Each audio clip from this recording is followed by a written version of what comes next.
Jadi zaman jangan bayangkan di mana ada kaum muslimin, di situ harus ada perdamaian.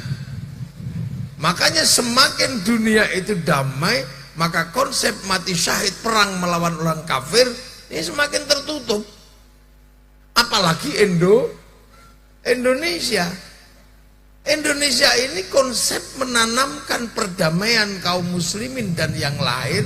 Ini mencontoh Rasulullah, kullukum ra'in wa kullukum mas'ulun an ra'iyati. Kalian semua ini para pemimpin harus saling tanggung jawab antara yang mimpin dan yang dipimpin. Makanya konsep hidup kita konsep ra'iyah, yang sekarang kita kenal dengan konsep rakyat. Begitu konsep rakyat, antar agama rukun, antar suku rukun. Artinya tertutup untuk perang. Maka tidak bisa lagi membayangkan mati syahid di negara dengan konsep rakyat, dengan konsep demokrasi. Karena demokrasi menutup potensi terjadinya kafir, perang antar orang kafir. Kiai ke masjid nggak bawa helm, undang-undangnya sama dengan Romo yang pergi ke masjid nggak bawa helm. Masjid bayar listrik, gereja juga bayar listrik. Artinya ini adalah upaya kaum muslimin untuk membentuk kerukunan dan perdamaian. Makanya Islam menerapkan konsep Rasulullah tentang ra'iyah yang akhirnya kita kenal dengan istilah rakyat. Dan satu-satunya negara muslim mayoritas di dunia yang bisa menerapkan konsep ra'iyah untuk warga bangsanya hanya muslim Indonesia. Itu. Makanya konsep ini konsep paling berat itu sunnah Nabi, paling berat itu sunnah hidup bersama. Kalau sunnah jenggot itu mudah, asal gak dicukur aja panjang. Sunnah cingkrang mudah, asal dipotong tinggi. Sunnah kawin 4 enak dok, itu gampang. Sunnah hidup bersama membangun kemaslahatan sebagai rahmat ini gak mudah, dan Indonesia bisa. Makanya konsep Indonesia itu kalau ra'iyah ini beda-beda, itu bisa setara. Yang tadinya hamba sahaya sama kedudukannya saya. Yang tadinya abdi Sunda abdi. Maune yo ra iso jenenge abdi dia. Abdi mah, ayo abdi mah melok ra'iyah. Yang kawula di Jawa, yang tadinya kawula itu budak, bisa naik kelas karena ikut ra'iyahnya Rasulullah. Kulo menika, yang pukulun bisa bilang ulun di sana. Loh, ini perubahan bagaimana Islam membangun peradaban rahmatal lil alamin. Makanya ra'iyah itu nek ngumpul itu ya namanya musyarakah. Yang kita kenal dengan istilah masyarakat itu musyarakah, persekutuan, saling bersekutu. Kiainya sholat harus bersekutu dengan pabrik kain, karena yang kalau nggak ada kain kita udah dilalah pemilik pabrik kain itu Cina. Makanya kita nggak boleh ngamuan sama Cina ne lunga udah. Sholat itu ke masjid, wudu pakai keran sama sanyo, yang bikin keran sanyo itu Mas Pion. Kita nggak boleh ribut, jadi kerukunan terjaga. Nah kalau kita pengen sesuatu kesepakatan bersama, pakai konsep wasyawirhum fil amri, dikenal dengan istilah musyawarah. Makanya kalau mau musyawarah ada lembaga majelis permusyawaratan rakyat. Makanya sudah, kalau mau jadi kepala desa daftar, kalau mau jadi DPR daftar ke KPU, mau jadi bupati daftar ke KPU. Setelah itu bebas cari teman sebanyak-banyaknya. Kalau nggak punya teman beli, udah. Lo bebas terang, tapi jangan dikasih nama money politik, tangkap tentara sama polisi sampean. Makanya kadang kita kasih nama yang lain, bukan money politik tapi uang bensin. Polisinya juga nggak dosa, tentaranya nggak dosa karena nyarinya money politik, ketemunya uang bensin. Kalau diterima masjid namanya sumbangan, terima kiai namanya bisaroh. Tuh, itu pinter. Nah itulah akhirnya dengan konsep itu kita ini bisa menjadi NKRI. NKRI itu wujudnya apa? Arab satu bangsa pecah puluhan negara, Cina satu bangsa pecah puluhan negara, Afrika satu bangsa pecah puluhan negara. Kita ini puluhan suku bangsa agama mampu bersatu dalam satu negara kesatuan Republik Indonesia. Makanya cerita tentang kafir di Indonesia itu di mana? Makanya sampai orang-orang itu saking pengennya mati syahid itu cari orang kafir kemana-mana. Ada yang pergi ke Suriah cari orang kafir. Akhirnya pasportnya dibakar. Begitu di sana sama-sama Islam pulang lagi. Ada yang cari orang kafir ke Libya, ada yang cari orang kafir ke Filistin. Wah, itu semua cari. Ada yang ke Afghanistan cari orang kafir. Ujung-ujungnya pulang karena di sana ternyata konfliknya bukan konflik agama. Begitu pulang lagi mimpi tentang mati syahid membunuh orang kafir. Ini harus dapat kesampaian. Tapi nyari orang kafirnya susah. Akhirnya lama-lama keinginan itu berkembang, tonggone di kafirno. Ini yang tonggone di kafirno, dolanan akik kafir, ziarah kubur musyrik, apa-apa kita di kafir. Makanya beberapa tahun kemarin itu konsep orang mengafir-ngafirkan tetangganya itu banyak di mana-mana. Karena apa? Saking pengennya mati syahid. Polisi kafir, tentara kafir karena jaga Pancasila. Padahal Pancasila itu adalah Islam. Tertinggi tetap Tuhan. Setelah Tuhan urusannya manusia. Donya ini manusia butuh persatuan. Manusia ra iso urip ra bersatu. Wong agama wae ra iso ngadeg nek ra bersatu. Agama itu kan nggak bisa berdiri tanpa persatuan. Wong sing nganggo menungso. Makanya mayuridillahu bi khairan yufaqihu fiddin. Yang dikehendaki jadi baik oleh Allah, kasih ngerti urusan agama. Nah, khairon di situ nakiroh, maknanya khairon kamilan, kebaikan yang sempurna. Baik itu yang sempurna itu hanya milik Allah. Kalau manusia baik pasti nggak sempurna, pasti bareng yang lain. Saya tanya, ngaji ini baik apa enggak? Terus yang paling baik siapa kalau ngaji ini baik? Ya kiainya. Jadi kalau ngaji ini baik, yang paling baik siapa? Ya saya. Enggak mulai-mulai kalau saya nggak datang. Dan juga nggak akan pulang kalau saya belum selesai. Minumannya banyak. Wong orang baik. Datang aja guys di syuting. Wong orang baik.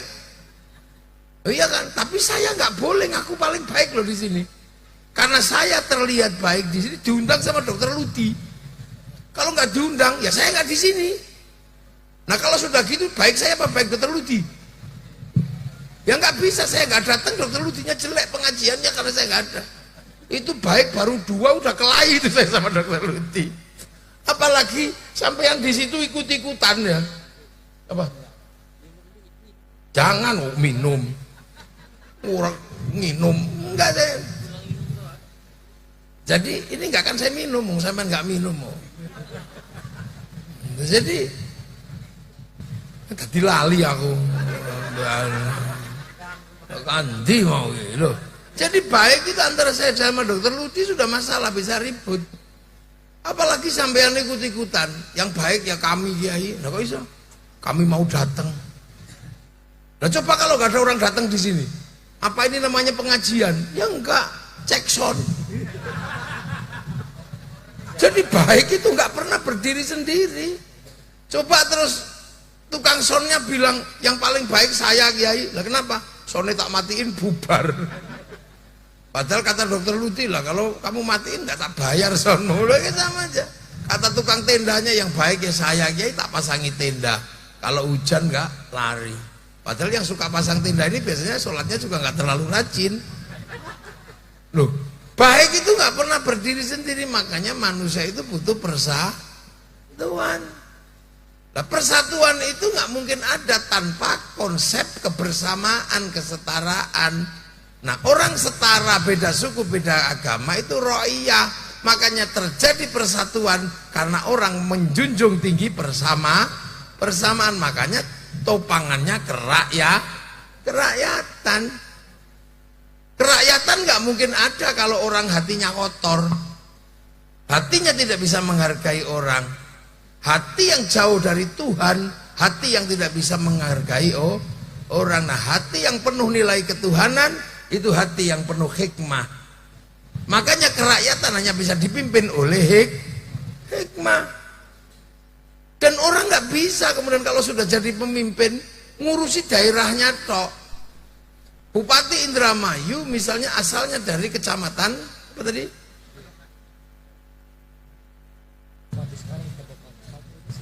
Ini Sliek. Bupati misalnya dari Kedokan. Yang diurus cuma Kedokan tok. Itu namanya bijaksini. Bukan bijaksana. Makanya kebijaksanaan, permusyawaratan, perwakilan, baru tercipta keadilan. Lu kok tiba-tiba orang bilang Pancasila ini dianggap tauhid, terus dibilang kafir? Itu karena mereka sedang bingung mencari orang kafir, maka siapapun dikafirkan untuk apa? Mewujudkan mati syahid. Makanya hati-hati dengan orang sekarang ini. Tangganya dikafirkan apa? Karena pengen mati syahid. Karena itu susah, karena Islam itu menjaga perdamaian. Semakin perdamaian itu terwujud, potensi perang antar agama juga tertutup, potensi perang antar suku tertutup. Jadi Islam itu pada satu titik akan menutup potensi mati syahid secara syar'i. Syahid yang kayak yang perang, paling akhirnya yang syahid ya syahid mati tenggelam, itu syahid ya, syahid akhirat, mati melahirkan, terus mati kebakaran, mati karena mencari nafkah untuk istri, tiba-tiba ketabrak truk, itu mati syahid. Mati-mati yang seperti itu akhirnya. Jadi TKI tiba-tiba mati di perantauan, tuh mati syahid yang kayak gitu. Tapi kalau syahid dalam pengertian perang, Islam itu akan menutup itu, karena Islam itu membangun perdamaian. Makanya konsep mati yang milih mati syahid ini sekarang nggak mudah. Makanya kalau ada orang cerita bisa mati syahid, nanti dulu itu konsepnya angel ini. Nah, ada yang ketiga, ini zaman tak ajari, itu mati apa? Mati VVIP. Mati memang VVIP, undangan. Memang undangan, matinya itu mati bawa undangan. Sekarang kan bedanya jelas kan? Yang undangan VVIP di atas, makanannya banyak, duduknya enak. Yang setengah undangan ya di belakang situ. Ada nggak kebagian, campur nyamuk, memang nggak terlalu undangan. Tapi kalau yang undangan VVIP di sini duduk, makanannya enak. Nah, mati itu ada yang undangan. Memang dipanggil sama Allah, kamu, pulang. Siapa? Ya ayyatuhan nafsul mutmainnah. Hati yang tenang, kamu pulang. Irji'i ila rabbiki radiyatan mardiyah fadkhuli fi ibadi wadkhuli jannah. Pulang. Pulang. Ya ayyatuhan nafsul mutmainnah. Hati yang tenang itu kan ngomongnya enak. Tapi tenang itu kan susah. Coba sampean ada nggak yang lebih susah dari tenang? Sekarang duduk ini aja nggak tenang. Loh, gitu, nggak tenang. Kita ini dandan nggak tenang, nggak dandan juga nggak tenang. Arep neng pasar ora dandan, jangan-jangan nanti bibirnya kelihatan pucat, ora tenang, dandan. Wis dandan ngono, ora tenang karena cuma bibirnya tuh, alisnya belum, ininya belum, nggak tenang. Punya pacar ya nggak tenang, nggak punya pacar ya nggak tenang. Nggak ada orang tenang, bahkan sholat aja nggak tenang. Allahu Akbar. Ini wajah tuh wajah. Itu sedilu dak, habis itu nggak tenang. Begitu matanya melek, sarungnya bolong. Allahu Akbar. Ada gerak hutan itu. Ya Allah, kabahku hudanan. Allahu Akbar. Ting bakso. Apalagi polisi sepatu itu nggak pernah tenang kalau sholat. Allahu Akbar. Pasti yang kepikiran sepatu. Sepatuku ngono kudanan. Lho kadang kita ini sudah dipas-paske ya sholat. Bismillahirrahmanirrahim. Sabbihisma rabbikal a'la alladzi khalaqa fasawwa walladzi qaddara fahada. Suwe iki lama. Suwe iki ngapa wong iki kae imame. Tenang iku coba. Lu neng omah ana ngaji ora tenang, begitu ngaji ora tenang pengen mulai. Kiai ini yamene kok urung teko nenti. Tenang itu omong enak, tapi sing diundang Allah itu jiwa yang tenang. Nah, tenang itu ternyata susah. Wong tenang iki lho. Bahasane tenang kan, ya nafsul mutmainnah, ya hati sing tenang. Tapi ternyata itu susah. Ya kan, susah. Gitu. Loh, makanya kita ini diajari tenang. Kiai-kiai itu selalu mengajarkan tenang. Hati yang tenang itu diajarkan. Makanya semua kiai itu punya kurikulum menenangkan jiwa. Caranya seperti apa? Diajak zikir. Soalnya ala bidzikrillah tatmainnul qulub. Ingatlah dengan zikir itu akan menenangkan jiwa. Lah makanya kita diajari zikir. Cara paling gampang menghasilkan hati yang tenang itu formulanya adalah diajak zikir. Makanya kiai mesti punya pelajaran zikir, walaupun seminggu sekali, apa setahun sekali pasti punya zikir. Ya Allah, ya Allah, ya Allah, ya Allah, ya Allah, ya Allah, ya Allah, ya Allah. Mulut diajari menyebut asma Allah. Kepala ya diajari menyebut asma Allah. Karena kepala ini walaupun nggak bisa bunyi, bisa ngomong. Tangan diajari menyebut asma Allah dengan cara disuruh pegang tasbih. Karena tangan ini walaupun nggak bisa bunyi, dia bisa ngomong. Kepalanya jari gedek-gedek. Bokong walaupun nggak bisa bunyi bisa ngomong, makanya diajari duduk. Kaki walaupun nggak bisa ngomong, nggak bisa bunyi, neng bisa ngomong. Lu tangan ini nggak bunyi tapi bisa ngomong. Lu tangan kan bisa ngomong.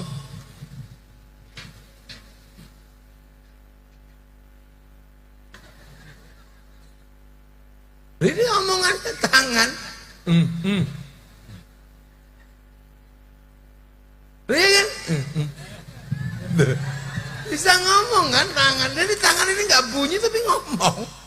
Makanya dia harus diajarkan menyebut asma Allah. Caranya wong tangan ya disuruh pegang tasbih. Kepala bisa ngomong dia. Mau nggak? Itu mata bisa ngomong. Ya kan? Bokong bisa ngomong. Loh, sesuatu yang bisa memberikan isyarat diajarkan. Caranya apa? Cara menyebutnya dengan diajari yang tangan megang tasbih begini. Karena apa? Biar tenang. Karena tenang itu nggak gampang. Nah, tenang itu seperti apa? Ini loh, mana contohnya? Ini gelas ini aja lah contohnya biar nggak susah. Nggak mau minum saya, jangan kira mau minum. Ini ya, nafsul mutmainnah, hati itu kan ada di dalam tubuh ya. Nah di dalam tubuh ini ada hati, inafil jasadi mudghah, ada segumpal darah, segumpal daging. Idza salukat salukal jasad, wa idza fasadat fasadal jasad, ala wahyal qalb. Suruh tenang. Nah berhubung hati itu di dalam tubuh, maka kalau mau hatinya tenang, tubuhnya harus diajari tenang. Nah seperti ini, air itu isinya, air ini bergerak atau tidak, tumpah atau gak tergantung botol. Maka kalau botolnya isinya pengen tenang, ya botolnya dibikin tenang. Nah makanya ketika kita ini mau diajari hati yang tenang, tubuhnya diajari tenang. Ya Allah, ya Allah, ya Allah, ya Allah, ya Allah, ya Allah, ya Allah, ya Allah, ya Allah, ya Allah, ya Allah. Ya Allah, ya Allah, ya Allah, ya Allah, ya Allah. Geringingan ya semutan. Ada. Pokoknya panas. Allah ya Allah ya Allah ya Allah. Alah, suwene. Suwe ya. Ama kan? Nah, terus saja dilatih. Makanya sampean sebisa mungkin kalau mau latihan, ikutlah kalau ada majelis di zikir. Latihan ya Allah ya Allah ya Allah ya Allah ya Allah. Ya Allah. Biar semua yang bisa berbicara ini bisa menyebut asma Allah.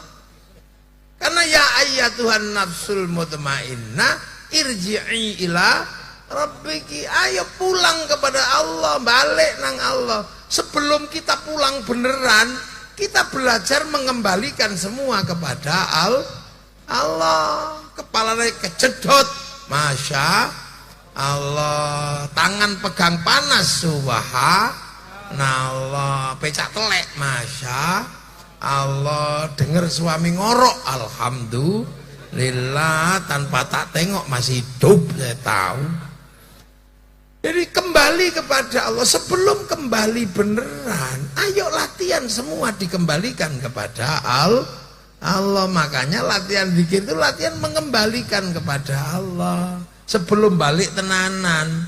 Kalau balik tenanan mati, tapi latihannya di sini semua dikembalikan dulu kepada Allah. Mata lihat istri gendut, alhamdulillah, karena dari perutnya lahirlah anak-anak yang kucinta. Dungono dari gendutnya itu. Tur nek gendut ngono ora tak pakani 5 dina isih urip. Dah.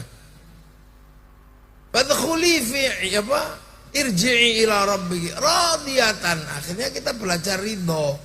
Apa-apa kita kembalikan kepada Allah, akhirnya kita ikhlas. Oh iya, itu panjang dari Allah. Irji'i ila rabbiki radiyatan mardiyah. Kalau kita ridho dengan ketentuan Allah, maka Allah akan ridho kepada kita. Caranya apa? Balik no semua ke Allah.